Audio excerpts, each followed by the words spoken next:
जय हिंद सभी अग्निवीर छात्रों को। और 15 जनवरी 2023 अभी हाल ही में एग्जाम हुआ। देखते हैं वहां पे जरा सा जीएस और जीके के अंदर। फिलहाल पहले चर्चा हम जीके की करते हैं, उन 15 प्रश्नों की। कौन से वो 15 प्रश्न थे आखिर, और काफी मेहनत किया था आपने शुरू से ही और काफी लेवल तक आपने तैयारी की, लेकिन लास्ट में एग्जाम में थोड़ा सा डाउन लेवल का पेपर था। फिलहाल मजा आया आपको। देखते हैं क्वेश्चन क्या थे। पहला क्वेश्चन आपके सामने दिख रहा होगा, लिखा है पिरामिड का देश किसे कहते हैं। पिरामिड का देश आपको याद होगा मिस्र को कहा जाता है। मिस्र को इजिप्ट भी कहा जाता है। मिस्र को इजिप्ट भी कहा जाता है। और मिस्र जो है वो नील नदी उस देश का वरदान कही जाती है। नील नदी जो कि विक्टोरिया झील से निकलती है, अफ्रीका कॉन्टिनेंट यानी अफ्रीका महाद्वीप में बहती है और संसार की सबसे लंबी नदी है। जैसे पूछता है सांपों का देश किसे कहते हैं, ब्राजील को कहते हैं। भूकंप का देश किसे कहते हैं, जापान को कहते हैं। झीलों का देश फिनलैंड को कहते हैं। नदियों का देश बांग्लादेश को कहते हैं। नहरों का देश पाकिस्तान को कहते हैं। किसानों का देश फ्रांस को कहते हैं। इसी तरीके से बहुत सारे क्वेश्चन आ जाते हैं। हाथियों का देश लाओस को कहते हैं। सफेद हाथियों का देश थाईलैंड को कहते हैं। इस तरीके से आपकी परीक्षाओं में प्रश्न यहां से आया एक। दूसरा क्वेश्चन, एनडीए कहाँ है। एनडीए सबसे पहले तो चर्चा ये होगी कि एनडीए है क्या। एनडीए यहाँ पे ट्रेनिंग दी जाती है। फिलहाल नेशनल डिफेंस एकेडमी इसका पूरा नाम होगा, जो कि खड़गवासला। खड़गवासला आखिर कहाँ है। खड़गवासला जो है महाराष्ट्र में है। खड़गवासला एक कस्बा है, एक गांव टाइप का है, जो कि पुणे जिले के अंतर्गत कहाँ पड़ता है, महाराष्ट्र स्टेट में है। महाराष्ट्र की राजधानी क्या है, मुंबई। मुंबई भारत की आर्थिक राजधानी है। मुंबई भारत के सूती वस्त्रों की राजधानी है। मुंबई में गेटवे ऑफ इंडिया है। मुंबई अरब सागर के किनारे स्थित है और मुंबई सॉल्सेट द्वीप पर स्थित है। फिलहाल कमेंट बॉक्स में बताइएगा, वहां पर अरब सागर पे एक पुल बना है, उस पुल का नाम क्या है, और भारत का वह एकमात्र समुद्री पुल है। अगला प्रश्न ये था, संसद का निचला सदन किसे कहते हैं। यहाँ पे निचला लिखा था, कुछ लड़के कंफ्यूज हो गए सर निम्न सदन। देखिए हमेशा शब्दों पे आप रहा करिए। निचला लिखे या निम्न लिखे दोनों एक ही चीज है। निचला मतलब निम्न सदन यानी सेकंड हाउस, या लोअर हाउस आप बोल सकते हैं। सेकंड हाउस नहीं, लोअर हाउस। लोअर हाउस का मतलब निचला सदन।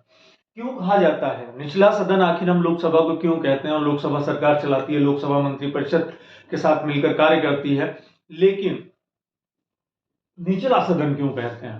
दरअसल इनका जो रूम है ना, मतलब जहां पार्लियामेंट बनी है, इनकी जो बैठक होती है वो निचला सदन इसलिए कहा जाता है। इनकी जो फ्लोर की मीटिंग है वो नीचे है और राज्यसभा की ऊपर है।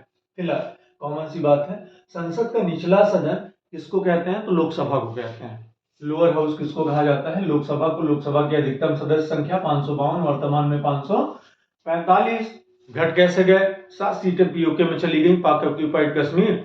उसके बाद बची 543 सीटें, क्योंकि 2 एंग्लो इंडियन होते हैं। फिलहाल अभी उनको हटाने का प्रावधान नहीं पास हुआ है, चर्चा हुई थी उस पर। तो 543 सीटों पे लोग चुन के आते हैं 5 वर्षों के लिए।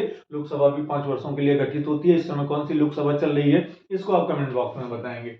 ऑप्शन आपके सामने 17, 18, 16 और 15। फिलहाल पूछा था बांग्लादेश कब आजाद हुआ था। पहली चीज तो बांग्लादेश जो कि पाकिस्तान था, पूर्वी पाकिस्तान था। 26 मार्च 1971, 26 मार्च 1971 बांग्लादेश की आजादी का जश्न का दिन था। और इस दिन बांग्लादेश पूर्वी पाकिस्तान से नाम बदल के बांग्लादेश बना। अगली बात, दिल्ली शहर पूछा है। दिल्ली शहर किस नदी के किनारे, सबको पता होगा दिल्ली शहर। दिल्ली यमुना नदी के किनारे, मथुरा यमुना नदी के किनारे, आगरा यमुना नदी के किनारे, ताजमहल यमुना नदी के किनारे। इस तरीके से प्रश्न आए थे आपकी परीक्षा में। आसान आपको तब दिखता है जब आप कोई चीज बहुत ही अच्छे से अच्छे रिदम में आप मेहनत करके तैयार कर ले जाते हैं। पेपर ऐसे आसान नहीं दिखता है। बहुत सारे बच्चों का इन प्रश्नों में भी लेखन हो गया है। ठीक है, तो अगला प्रश्न ये पूछा था कि भारत की आजादी कब प्राप्त हुई थी। 15 अगस्त 1947, ये तो सबको पता होगा। और 26 जनवरी 1950 को हमारा संविधान लागू हुआ था और 26 नवंबर 1949 को हमारा संविधान बनकर तैयार हुआ था। तो पाकिस्तान 15 अगस्त को हम आजादी का जश्न, स्वतंत्रता दिवस यानी इंडिपेंडेंस डे के रूप में मनाते हैं। और जिस दिन हमारा संविधान लागू हुआ यानी कॉन्स्टिट्यूशन, उसको हम रिपब्लिक डे यानी गणतंत्र दिवस कहते हैं। फिलहाल आगे बढ़ते हैं। पूछा था भारत का पहला राष्ट्रपति। पहला राष्ट्रपति सबको पता होगा, राजेंद्र प्रसाद जी थे, डॉक्टर राजेंद्र प्रसाद। उनको देश रत्न भी कहा जाता था, उनको अजात शत्रु भी कहा जाता था। उनकी जो समाधि है उसका नाम है महाप्रयाण घाट। बिहार से रिलेटेड थे वो। अगला प्रश्न ये बना कि अगर यहीं पर पहली महिला राष्ट्रपति पूछा होता तो फिर हम श्रीमती प्रतिभा देवी सिंह पाटिल लगाते। अगर पहली आदिवासी महिला पूछेगा तो इस समय करंट में विद्यमान है द्रौपदी मुर्मू जी।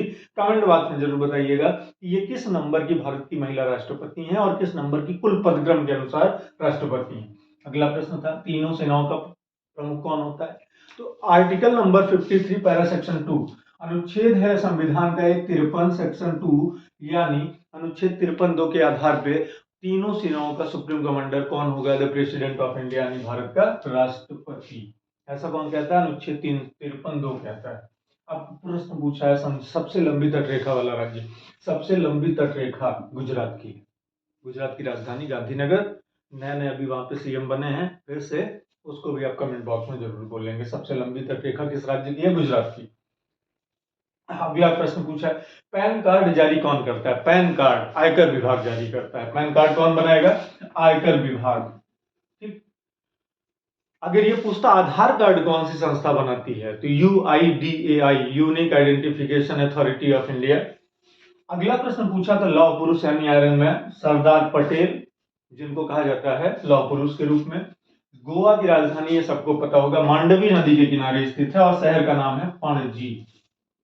ठीक। अगला प्रश्न पूछा था कामाख्या देवी मंदिर। कामाख्या देवी और सबरीमाला, सबरीमाला पूछा नहीं, वो केरल में था। रुद्रेश्वर पूछा नहीं, वो तेलंगाना में था। कैलाश पूछा नहीं, वो महाराष्ट्र औरंगाबाद में था। खजुराहो पूछा नहीं, वो मध्य प्रदेश में था। लक्ष्मण मंदिर पूछा नहीं, छतरपुर में था। पूछा उसने कामाख्या देवी, ये भी आपने पढ़ा होगा पहले भी। और कामाख्या देवी कहाँ है, असम में। असम का त्योहार, एक फेस्टिवल मनाया जाता है बिहू। अभी हाल ही में मकर संक्रांति गुजरी है, वहां पे उसको उपलक्ष्य में बिहू के रूप में मनाते हैं। ओणम के रूप में केरल में और पोंगल के रूप में तमिलनाडु में। फिलहाल आगे बात कर रहे थे पेंसिल की नोक में पूछा था क्या पाया जाता है। पेंसिल की नोक में आप सबने पढ़ा है कि क्या पाया जाता है, तो पेंसिल की नोक में ग्रेनाइट पाया जाता है। अगला प्रश्न पूछा था ब्रह्मांड का अध्ययन, कॉस्मोलॉजी कहते हैं इसको। कॉस्मोलॉजी यानी खगोल विज्ञान, जिसमें हम इसका अध्ययन करते हैं, ब्रह्मांड का अध्ययन करते हैं, यूनिवर्स का। ठीक। इस तरीके से आपके जीके के शानदार 15 प्रश्न आए हैं। बहुत सारे बच्चों ने कमेंट किया था सर मैंने 15 लगाए हैं, मैंने 15 लगाए, मैंने 13 लगाए। किसने क्या लगाया, अच्छा किया, बहुत बेस्ट ऑफ लक आपको।